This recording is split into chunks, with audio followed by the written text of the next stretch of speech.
বন্ধুরা, নতুন ভিডিওতে স্বাগতম। আজকে একটি চমৎকার ভিডিও নিয়ে হাজির হয়েছি। আমরা যারা সার্ভে করে থাকি বা সার্ভিস দিয়ে থাকি তাদের জন্য গুরুত্বপূর্ণ একটি বিষয়, আমাদের কাজ করতে গেলে ভালো মানের একটি ভিপিএস এবং আইপি প্রয়োজন হয়। যারা এক্সপার্ট আছেন বা ভালো কাজ পারেন তারা মূলত ভিপিএস নিয়ে কাজ করে থাকে। আজকের টপিকসটা ভিপিএস নিয়ে। আমি ভিপিএস নিয়ে কিছু আলোচনা করব। প্রথমেই আমাদের গ্রুপটা আপনাদের সাথে পরিচিত করিয়ে দেই। দেখতে পাচ্ছেন এটা আমাদের ফেসবুকের পাবলিক গ্রুপ। তো আমাদের সাথে যারা কাজ করে থাকে তারা প্রতিনিয়ত এখানে উইথড্র এবং পেমেন্টের রিভিউগুলো দিয়ে থাকে। আপনারা চাইলে এই ফেসবুক গ্রুপে জয়েন হয়ে আমাদের সাথে যোগাযোগ করতে পারেন। আর এটা আমাদের মেসেঞ্জার গ্রুপ, অর্থাৎ আমাদের সাথে যারা রানিং পেইড মেম্বার আকারে আছে বা কাজ করতেছে তারা মূলত এই গ্রুপে জয়েন আছে। এই গ্রুপটাতে আমাদের কাজের A to Z আলোচনা হয়, অর্থাৎ কারো প্রবলেম হলে সবাই এখানে কথা বলতে পারে এবং বিভিন্ন এক্সপার্ট আছে যাদের মাধ্যমে প্রবলেমগুলো সমাধান হয়ে যায়। অনেকেই ভিপিএস এর দাম সম্পর্কে বিভিন্ন ধরনের প্রশ্ন করে থাকে, তো তাদের জন্য এই বিষয়টা আমার শেয়ার করা।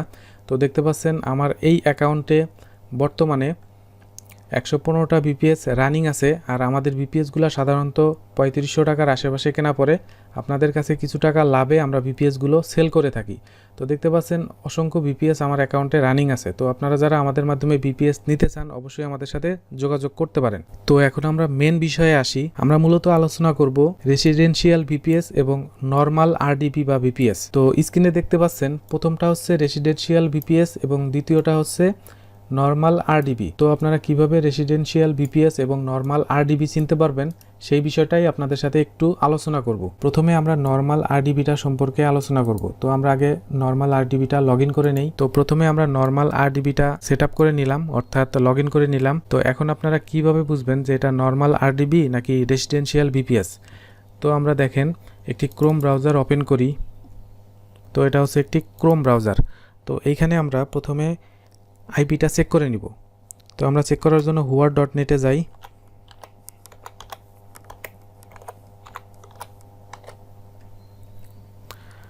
তো দেখতে পাচ্ছেন আমাদের আইপিটা চলে আসছে।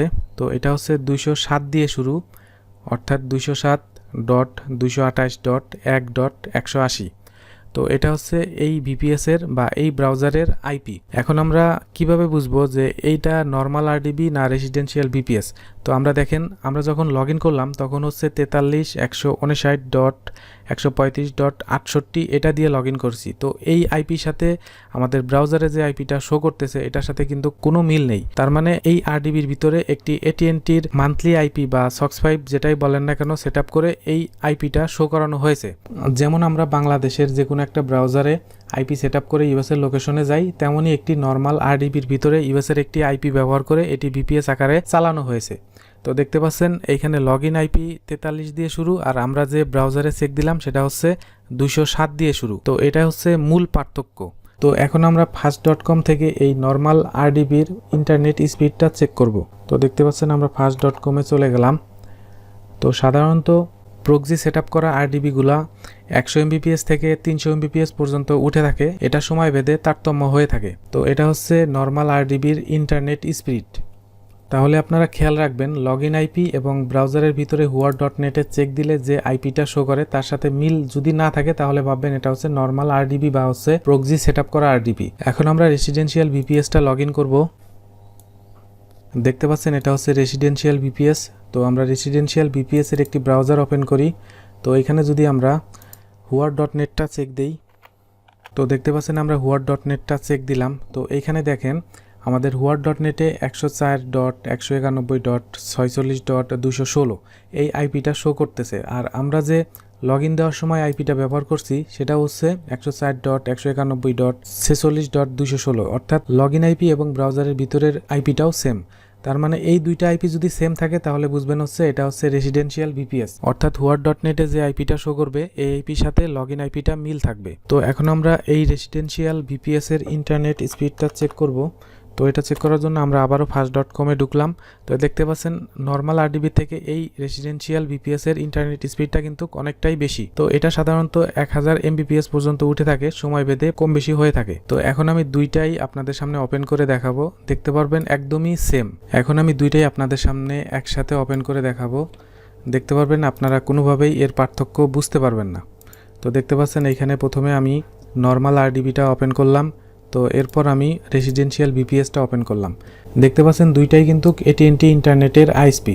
তো দেখতে পাচ্ছেন এখানে নর্মাল আরডিবিটাও এটিএনটি ইন্টারনেট এবং রেসিডেন্সিয়াল ভিপিএসটাও এটিএনটি ইন্টারনেট। তো এখন আমি যদি আপনাদের প্রক্সি সেট করা ভিপিএস এর প্রক্সিটা রিমুভ করে দেখাই, তাহলে দেখেন হোয়াট.নেটে কি শো করে। আমার নর্মাল আরডিবির ভিতর থেকে আইপিটা রিমুভ করা শেষ। তো দেখেন আমার আইপিটা কিন্তু রিমুভ করা শেষ। এখন যদি আমি হোয়াট.নেটটা রিফ্রেশ দেই তাহলে দেখতে পারবেন, তো দেখতে পাচ্ছেন আমাদের ব্রাউজারের আইপিটা কিন্তু চেঞ্জ হয়ে গেছে।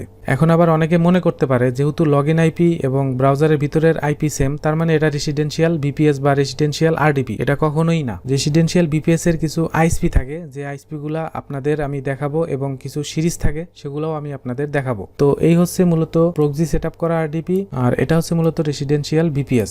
আশা করি আমি আপনাদের বুঝাতে পেরেছি যে কোনটা রেসিডেন্সিয়াল ভিপিএস এবং কোনটা নর্মাল আরডিপি। তো আমি এই নর্মাল আরডিপির মধ্যে যে কোনো একটি আইপি বসিয়েই এটা যে কোনো লোকেশনের বা যে কোনো আইএসপি তৈরি করতে পারবো। আর আমাদের যে রেসিডেন্সিয়াল ভিপিএসটা আছে এটাতে আমাদের এক্সট্রা ভাবে কোনো আইপি বসানো থাকে না। আমাদের এই আইপিটা দিয়েই অনেক সুন্দর কাজ হয়, অর্থাৎ এটাই রেসিডেন্সিয়াল আইপি। এখন আমি আপনাদের কিছু রেসিডেন্সিয়াল আইপির লিস্ট দেখাই। তো আপনাদের দেখানোর জন্য আমি পিডিএফ এর মধ্যে লিস্ট করে রেখেছি। আমরা সাধারণত জানি সার্ভে কাজের জন্য কিছু বেস্ট আইএসপি আছে, যেগুলোর মধ্যে AT and T, Comcast, Spectrum, CenturyLink, Verizon এগুলোই বিখ্যাত।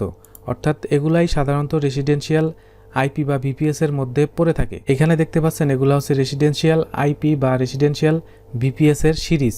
তো আপনারা এই সিরিজগুলো খেয়াল করবেন, তাহলেই বুঝতে পারবেন যে কোনগুলো রেসিডেন্সিয়াল ভিপিএস এবং কোনগুলো নর্মাল আরডিবি। তো দেখতে পাচ্ছেন আমি যে আজকে রেসিডেন্সিয়াল ভিপিএসটা দেখালাম সেটা হচ্ছে 104.191 দিয়ে শুরু। তো এখানে দেখতে পাচ্ছেন 104.191 এখানে কিন্তু লিস্টে অবশ্যই আছে। তো দেখতে পাচ্ছেন এটা হচ্ছে 104.191.46। তো এই যে এটা হচ্ছে রেসিডেন্সিয়াল ভিপিএস বা রেসিডেন্সিয়াল আইপি।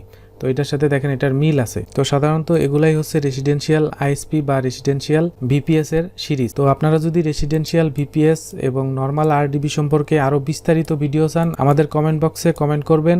এবং আপনারা যদি আমাদের মাধ্যমে কাজ করতে চান, অবশ্যই আমাদের ফেসবুক গ্রুপে জয়েন হবেন এবং আমাদের সাথে যোগাযোগ করবেন। ধন্যবাদ।